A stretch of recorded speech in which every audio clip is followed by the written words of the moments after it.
নমস্কার, আমি মৌসুমী ঘোষ, মৌসুমী মিনি কিচেনে আপনাদেরকে স্বাগত জানাই। আজকে নিয়ে চলে এসেছি একটি নতুন রেসিপি, তালের বড়া। দেখুন, তালের বড়া করার জন্য আমি 100 গ্রাম গোবিন্দভোগ আতপ চাল ভিজিয়ে রেখেছিলাম 1 ঘন্টার জন্য। আমার 1 ঘন্টা ভিজানো হয়ে গেছে, এবার শিলে বেটে নেবো আমি। দেখুন,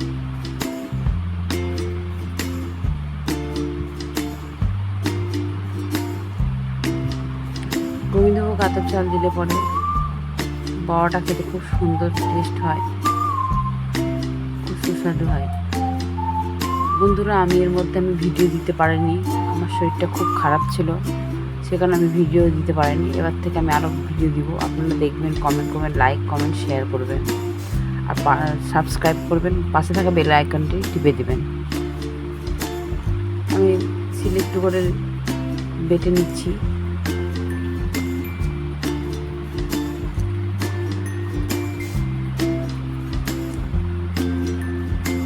আতপ চালটা দিলে পরে কি হয়, একটু মুচমুচে হয় তালে বড়াটা।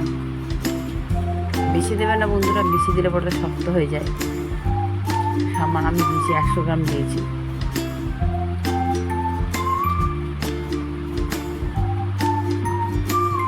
দেখুন, বাটা হয়ে গেছে বন্ধুরা আমার আতপ চালটা।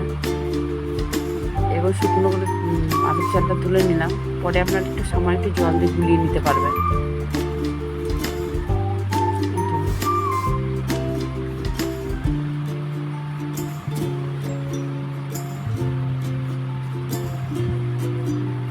সামনে জন্মাষ্টমীতে তালের বড়া তো গোপালের সেবাতে কাজে লাগে। দেখুন, আমি তালটাকে কী করে ঘষে নিয়েছি ফুটে থালার মধ্যে। দেখুন কত সুন্দরভাবে বেরিয়ে আসছে ফুটে থালাতে। আপনার বাড়িতে এরকমভাবে ঘষবেন, অনেক সময় কি ঘষা যায় না, আমরা এইভাবে ঘষি। দেখুন, আমার তালটা ঘষা হয়ে গেছে। এবার আমি বাড়িতে রেগুলার আটা হয়, যেটা রুটি খান আপনারা, গমের আটা দিচ্ছি 250 গ্রামের মতো। এই দেখুন, আতপ চালটা আমি গুলিয়ে রেখেছিলাম জল দিয়ে দিলাম।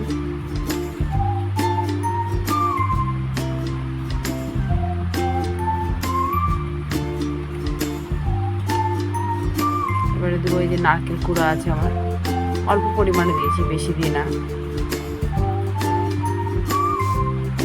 বেশি দিলে পরে তালের স্বাদটা বেশি বুঝে যায় না, নারকেল লাগবে। সামান্য অল্প দিয়েছি।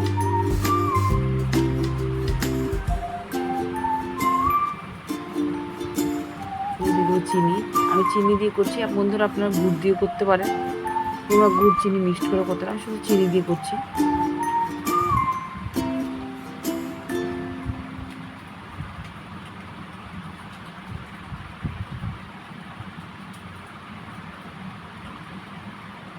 সামান্য দিয়ে দেবো নুনটা দিলে পরে একটু স্বাদটা একটু আলাদা হয়।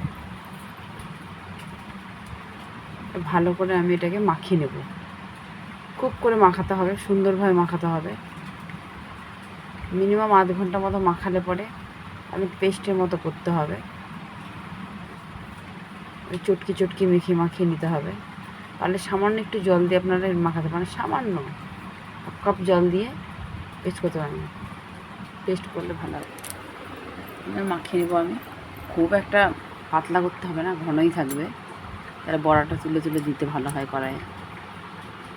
দেখুন, মাখিয়ে নিচে এরকম চটকি মাখাবেন।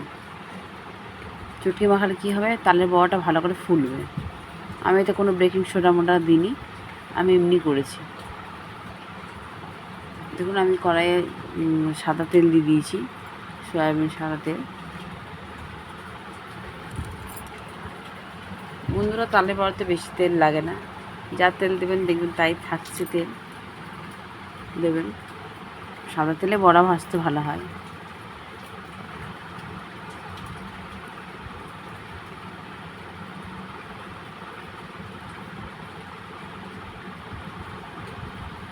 এর মধ্যে আমার তেলটা গরম হচ্ছে, এবার আমি এক এক করে বড়াগুলো দিয়ে দেবো।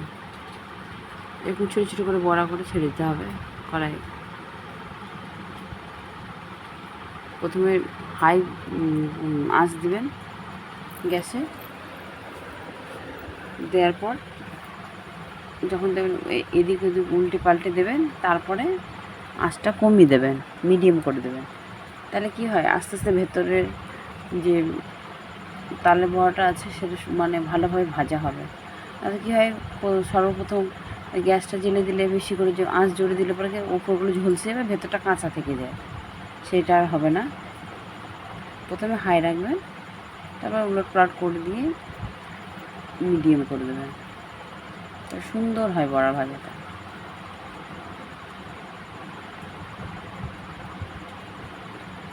আমার ছেলে মেয়েদের তো প্রিয় এই তালের বড়া। আপনাদের ছেলে মেয়েদের প্রিয় নাকি আমাকে কমেন্ট করে অবশ্যই জানাবেন।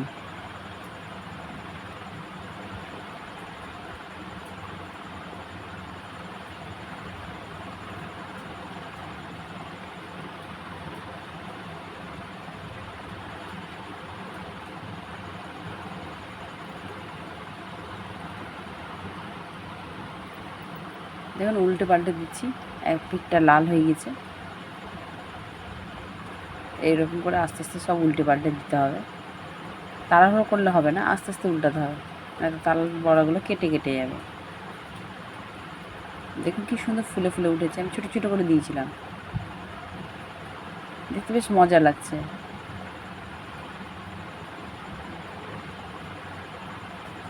আপনারা এভাবে করে দেখবেন বন্ধুরা, খুব সুন্দর হয় খেতে।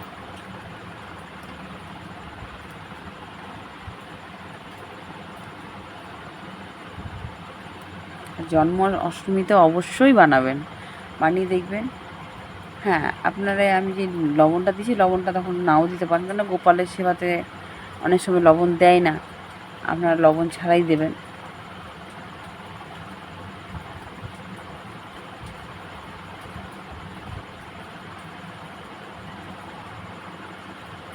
দেখুন লাল লাল হয়েছে, আমি ভেজে তুলে নিলাম, কি সুন্দর লাগছে দেখতে।